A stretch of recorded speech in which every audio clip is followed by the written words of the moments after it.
Welcome back to AgriTalk Online from the National Farm Machinery Show in Louisville, Kentucky, broadcasting from the Case IH exhibit. Rob Zimmenchik joins us from Case IH, and we talk a lot about seedbed preparation, getting everything ready to get the crops off to a good start. You don't want to lose in the spring something you can't get back later in the growing season, especially with commodity prices the way they are now. I want to talk a little bit about nutrient cycling and how to get those seeds off to a good start. Rob, what should farmers keep in mind? Well, one of the things we've seen is with 30 to 40% of today's corn production going to ethanol, there's a lot of discussion about what would change in continuous corn. I'd like to look at fertility, if I could, just soil fertility as it relates to phosphorus and potassium in particular, and how that's cycled in continuous corn operations. Field agronomists will tell you that corn residue after the harvest contains approximately 25 pounds of potassium for every ton of residue and about 6 or 7 pounds of available phosphorus in the same stalks. Now, on a 200 bushel corn crop, you would be looking at 5 to maybe 7 tons of residue out in the field, so that's 150 to perhaps as much as 180, 200 pounds of potash potentially in the stalks.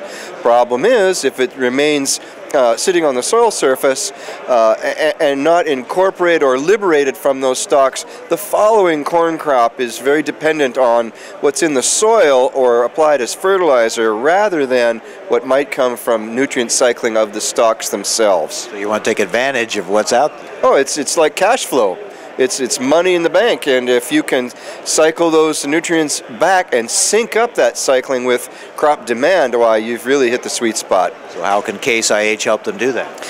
Well, it all starts right behind the combine, of course, and those fine cut choppers and items like that can certainly help, but we want to anchor that residue in the soil so it doesn't blow away. So we offer the 870 Acalo Tiger, gives a grower pretty good control over the extent to which he would incorporate those stalks, and additional sizing, by the way, and root ball management. And then following that up in the spring, one would assess how much ground cover you have and the appropriate level of further mixing and sizing in preparation for planting. And we know that potassium uptake early in the growing season helps for good rooting and water uptake later on during stressful periods. So they have some inputs probably left out in the fields that they need to take advantage of, not let go to waste. Absolutely. It's almost, if you treat it like you would manure in a lot of ways, although maybe a little slower in the breakdown. Some of this is nitrogen dependent too, so we can't forget about that. Some folks in continuous corn operations would recommend even fall N applications at 20 pounds of N per ton of residue, and that would in turn help cycle those nutrients back because you keep the carbon to nitrogen ratio in line with about a 12-to-1 clip with that added N, and that helps break it down even faster, avoiding yellow corn in the spring. Every little bit helps, right? Oh, absolutely. And the 330 Turbo and the field cultivator, some other implements we sell do help, further size those stalks down and free up that potassium. If you figure all that in, when you're talking about return on investment, it soon pays for itself.